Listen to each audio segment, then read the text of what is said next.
రాష్ట్ర ప్రభుత్వం ప్రవేశపెట్టిన బడ్జెట్ ఎట్లా ఉందంటే ఒక మాటలో చెప్పాలంటే ఆత్మస్తుతి పరనింద.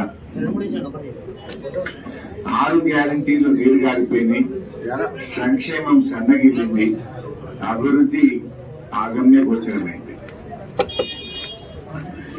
గౌరవనీయులు ఉప ముఖ్యమంత్రి బట్టి విక్రమార్క గారు ప్రవేశపెట్టిన బడ్జెట్ అన్ని వర్గాలను కూడా తీవ్ర నిరాశపరిచిందని చెప్పుకుంటాం.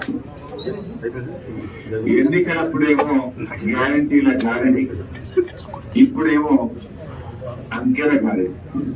శాసనసభలో బడ్జెట్ ప్రవేశపెట్టేటప్పుడు అప్పుడేమో బాండ్ పేపర్ మీద రాసిచ్చారు 100 రోజుల్లో 6 గ్యారంటీలు అమలు చేస్తామని. అప్పుడేమో గ్యారంటీల గారని ప్రజల్ని నమ్మించారు. ఇప్పుడు బడ్జెట్ చూస్తేనేమో అంకెల గారని. ఇప్పుడు మీరు 100 రోజుల్లో అమలు చేస్తామన్న 6 గ్యారంటీలు బడ్జెట్ లో ఉన్నాయో ఉందా? ఏవి బడ్జెట్ లో కేటాయింపు లేవి, దాని ప్రస్తావన ఏది? ఎక్కడ కూడా ప్రస్తావన లేదు. అవాతాత